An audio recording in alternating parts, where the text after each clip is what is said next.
Yeah, so I'll make sure that that doesn't go in the edit. It's fine. There are certain things that just don't go in the edit, right? There's certain things that are just for the boys. That is for the boys, for sure.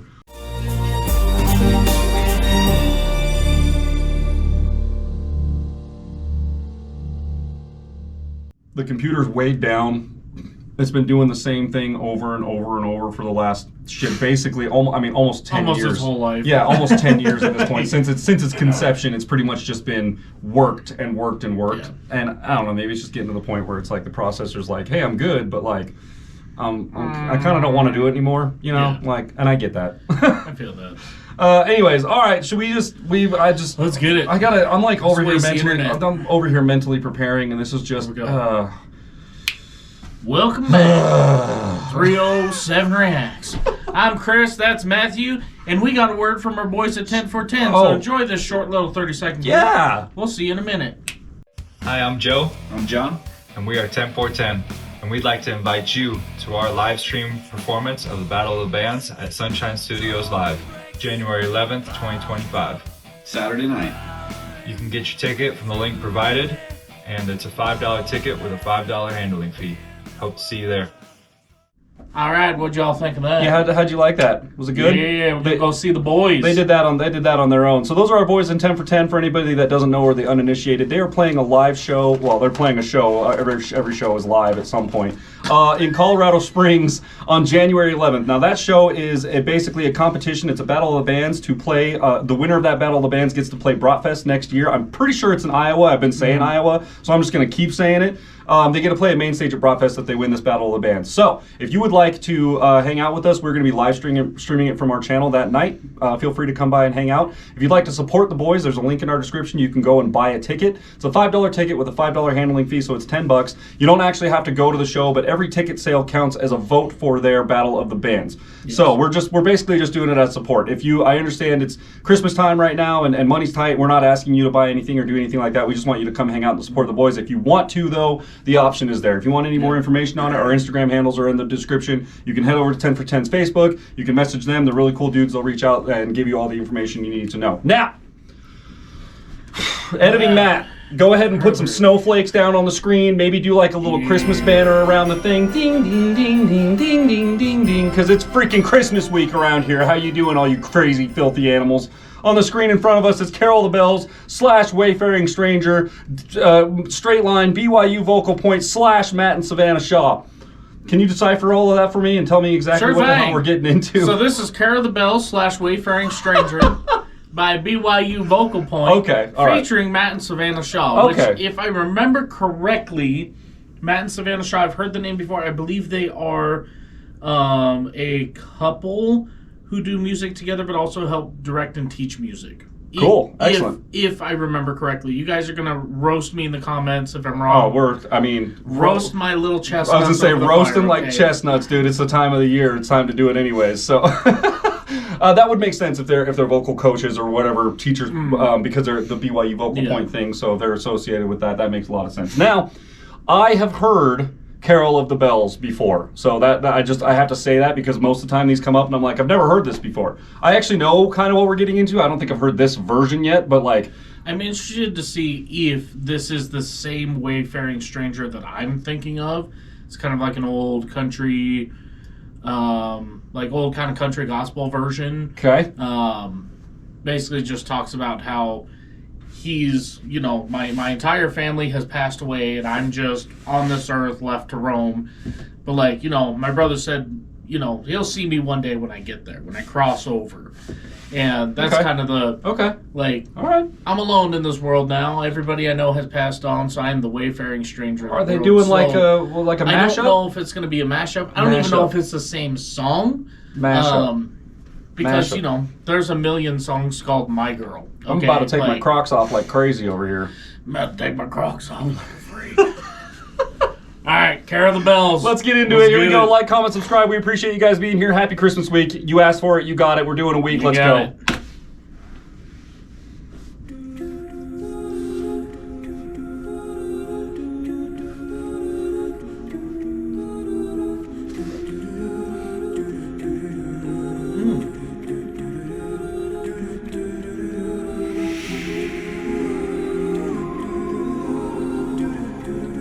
really thought you didn't have headphones at first.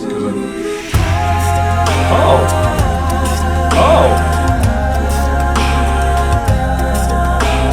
Hark how the bells, sweet silver bells, all seem to say, throw cares away. Christmas is here, bringing good cheer to young and old, meek and the bold. Ding dong, ding dong, that is their song with joyful ring, all caroling once. Dude, let's go. Real quick, How as did I we adjust the volume. We hit play. I hit play on the thing. Her enunciation is on point. Very good. Okay, because like sometimes I get to talk fast. That happens to me. Okay, but like that little piece where we no longer have microphones. All right, you get a microphone-free Christmas. This is what's gonna happen. This is what's gonna happen. Sorry, guys. Get wrecked. Yeah, that's it's my computer's getting wrecked. That's what's going on. Anyways, go ahead. Anyway, her enunciation and her being able to sing that as fast as she does, and it sounds clear. It doesn't sound muddled up and muddled up. Like, props. 10 out of 10. She's doing really good, and it's she's got a lot of what do I want to say, like expressive mouth movements. I think keep that are helping nice that. and clean, like, you can really tell they're like she's got it all. She's getting in there. She's doing the damn thing, and it sounds really good. I like the speed of it too. Yeah. They kind of got like it's like. Oh my God! When a choir gets up to sing "Carol of the Bells," okay. Hark how the bells. Oh. It makes. I think about this stuff now as I get older. When I was in junior high and high school in choir, and I would tell my parents that I've got a choir concert. Right? Mom's always real supportive. Okay, cool, sounds good. Yeah. I know what she's thinking deep down. She's like, God damn it. It's Christmas time again. Dad was a little more abrasive about it. Dad was like, okay, and then you'd see him look at Mom like, please don't make me go to this thing. And unfortunately, like he's going. And at the time, I felt a little resentment to that. I was like, man, I'm like doing the thing. I'm in choir and stuff. And then you get older and you look back on things and you're like, yeah, I get it, Dad. I get it. The Christmas thing. After I did it for 6 years in a row, like after choir concert about number 3, you're like, I'm pretty sure I know what to expect here. And like you were saying, with the junior high and high school choirs, they don't change much. The songs pretty much stay the same. I mean, every once in a while... I'll tell you the one thing I appreciated about G, is he always had something special for the parents. Every choir concert. Yeah, and that's cool. So the Christmas one comes around, and it's like, so we're doing this Christmas song, which nobody has heard, like, in the 20th century. It's from this time, but we're going to speed it up, do a little halftime here, do a little cut time right here. That's cool. And then we're going to have Aaron Hansen slap some bass on the backside of this for us, and Josh is going to play the drums. And we're like... You're like, okay. Are we seeing Wassail, like pop punk Wassail? Is that what's going on? He's like, well, not necessarily, but a little bit, yeah. He's like, we'll get there. We'll get there. I like that, dude. Yeah, and G was a really cool teacher just in general. He's not teaching anymore. This is his last year. So, in May, he's done. He's still around. He's just not teaching anymore. I always kind of envied the kids that got to go through any type of musical experience with him, because I always heard really good things about him, you know. And not to say that I didn't have good teachers. I did have good teachers, and I learned a lot from them. It was just I wish they would, like, I had a choir teacher that was pretty much basically like, we are not doing any dissonant harmonies. We don't do basically nothing creative. Like, I hand out the sheet music and we're gonna play it. What was her name again? Mrs. Patton. Yes. We called her General Patton. That's right. Yep. And again, she's an awesome teacher. I learned a lot, and I learned how to sing very well under her direction. That's the thing. When it comes to learning the basics of classical, that's what she did. She was very good at it. Unfortunately, that's all she did. But that was kind of, and she had like a set of rules that was like, we only do it this way. She was like not interested in taking any other ideas for doing anything. As a matter of fact, like when it came to doing like pop vocals and things like that, she was like, nah. Let's just do it this way. Like, we have General Patton and Adolf Switzer was another one I ran into. Oh yeah, okay? Switzer? Yeah, I don't know that one. She was a math teacher. Okay. Oh, okay. But everybody at school called her Adolf Switzer, and they had to have a giant school meeting talking about, guys, you can't do that. We can't call her Adolf Switzer. You can't do that. Her name is Jenny Switzer. Like, that's funny, dude. All right, a little tangent over. She's killing the vocals. I love the drums in the background. Everything's very good. I love the speed. Let's keep it going. Ding dong, that is their song with joyful ring, all caroling. One seems to hear words of good cheer from everywhere, filling the air. Oh, how they pound, raising the sound, o'er hill and dale, telling the tale. bass is very nice. Go get him. Merry, Merry, Merry, Merry Christmas. Merry, Merry, Merry, Merry Christmas. All that they send on without end their joyful tongues to Oh, it is. Okay. Wayfaring stranger. Oh, it's a mashup. While traveling through this world of woe, yet there's no sickness, toil, nor danger in that bright land to which I go. I'm going there to see my mother. She said she'd meet me when I come. I'm just a going over Jordan. I'm just a going over home. Yeah. I'm just a going over home. Dude, it is so it's so cool to have the perspective of like, you know, I'm in the world of mixing music and putting compositions together and making it sound big and full and stereo effect. And it's cool to hear that, like, in an a cappella setting, like normally the like basic mix is like guitars left and right, kick, snare, bass, and vocals right down the middle. Like everything comes right down the middle of the mix, as far as like the lead stuff, and then your bass, obviously, because you don't want to split bass because there's only one. Typically there's multiple guitars, and in order to get a stereo effect, you split them left and right. But kick, snare, bass, and vocals usually go right down the center. And then like your harmonies and stuff, you can kind of move those around a little bit how you want. This though, if you go back and listen to that whole section, and like that's why I started pressing it, because like they're using automation in this where sometimes they'll throw a little vocal like all the way off to the left, and then they'll swoop it back in underneath, and it'll come out the right side, or vice versa, or whatever the case may be. And then like the filler harmonies are kind of acting like as the guitars, like everything is pushed way out to the sides. And it's so cool to have that perspective of like they're using the voices as the instruments. Yeah. Like they're filling the mix with just the extra voices. And dude, the mixing what'd you production. Say you were an alto? You mean rhythm guitar? Right. Yeah. Exactly. Yeah. It's just rhythm guitar, right? Phew, there we go. And now you're out there.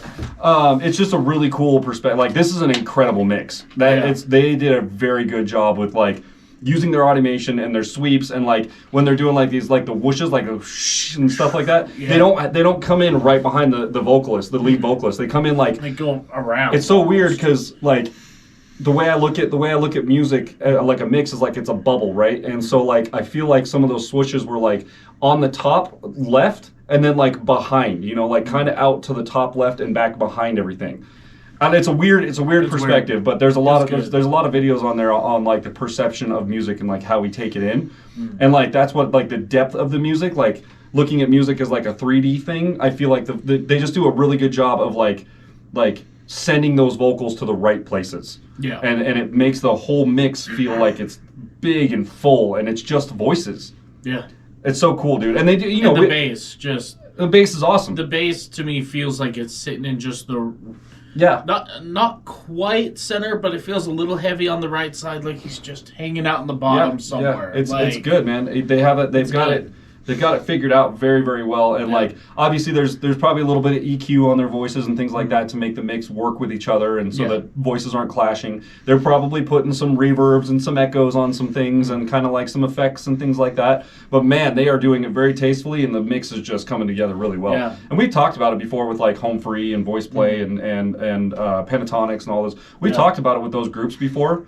But it's just a really cool perspective. I always really appreciate the fact that I love how they've mashed these two together. Dude, I would have never thought of putting these two songs really together. Good. And the fact that you can hear some like tinges of Tingle of the Bells while he's doing the Wayfaring Stranger. Yeah, Carol of the Bells. Yeah. Or Tingle of the Bells. Tingle of the Bells. Tinges of Tingle of the Bells. Good Lord. Got the bells of tingling. Yeah, it's Sorry, I keep going to the mic. I can hear myself, but you guys can't hear me. Yeah, we can still hear us in our headphones. It's just not recording audio anymore. So. Perfect. It's all for that. It's all for that screenplay effect, right? Okay, let's keep going. Did you go back at all? I did not. All right. I'm I'm just a going over home. To every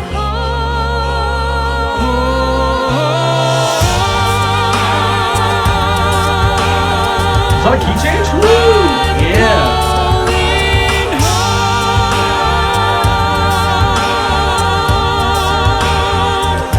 I'll soon be free from earthly trial. My body's asleep in the churchyard. I'll drop the cross of self-denial and enter on my great reward. I'm going there to see my Savior, to sing His praise forevermore. I'm just a going over Jordan. I'm just a going over home. I'm just a going over home. To every home. Over home. Classic choir move. Right. Walking off the risers.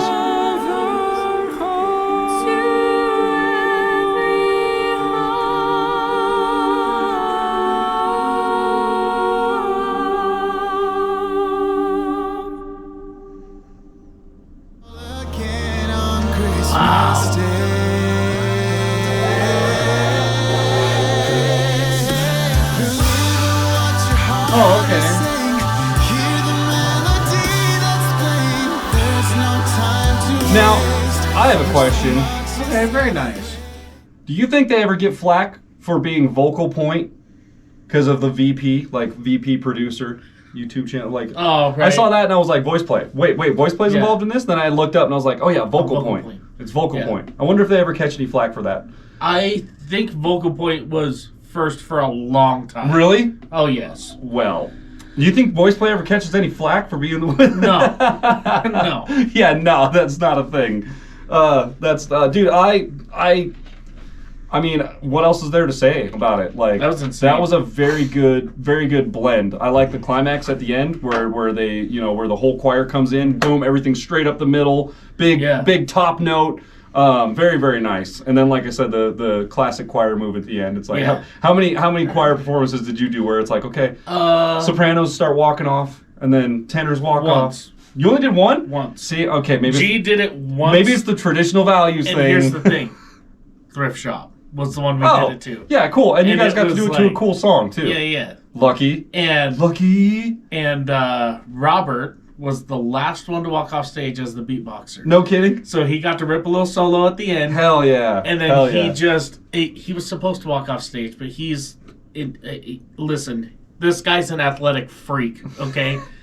He grabs the back of the riser, pulls himself kind of up, and does a flip over the back of it and just disappears. And I was like, G is going to have your ass to the show. He strikes me as somebody who would do something like that for sure. You would catch him outside doing the thing like on the pole where he's like a flag Yeah, almost. yeah, like, flagpole. Yeah, Yep. he does. He's that guy. That's pretty gnarly. But yeah, so that was the one time we did it, and it was just with the vocal jazz group.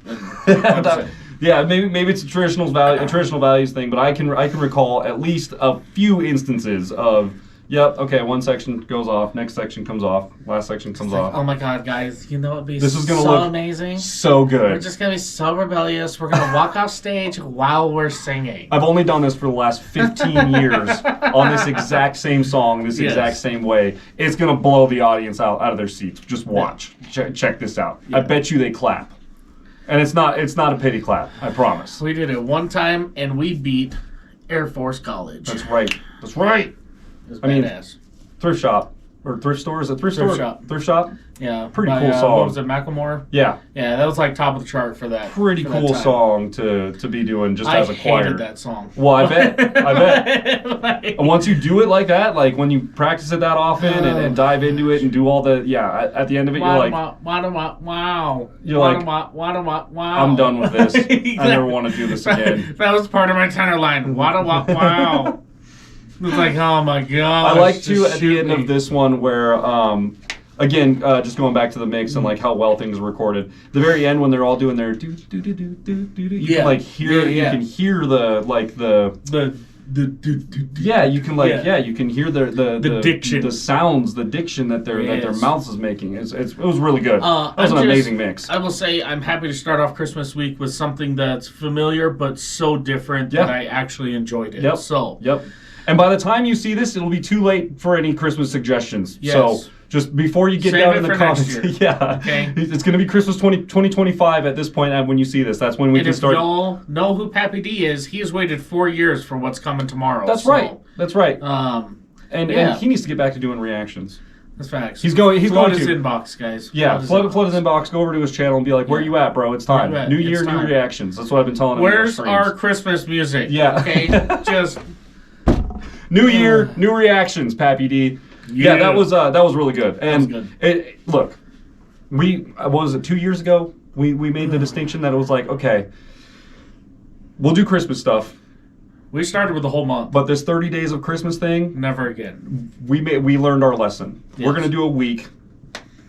I think it started with 30 days, and then we did like 2 weeks one year, and then after that it was like, okay. And then last year we did one. We did like one. And so this year, we're trying to level it off here, okay? We're going to do a full week of it. Compromise at a week. It's tough for me to put a high star rating on a lot of Christmas music because it is so overplayed. However, the originality and the creativity of this one, I think it's worth it. Like this was a 5. This was very, very well done, and I think they deserve a 5 on this one for sure. Facts. So that's it, man. Well, if you guys enjoyed today's broken microphone as much as we did, be sure to leave a thumbs up, smash that subscribe button, click the bell, become part of the notification gang. We'll see y'all next time. Bow. Shing-a-ling, shing-a-ling.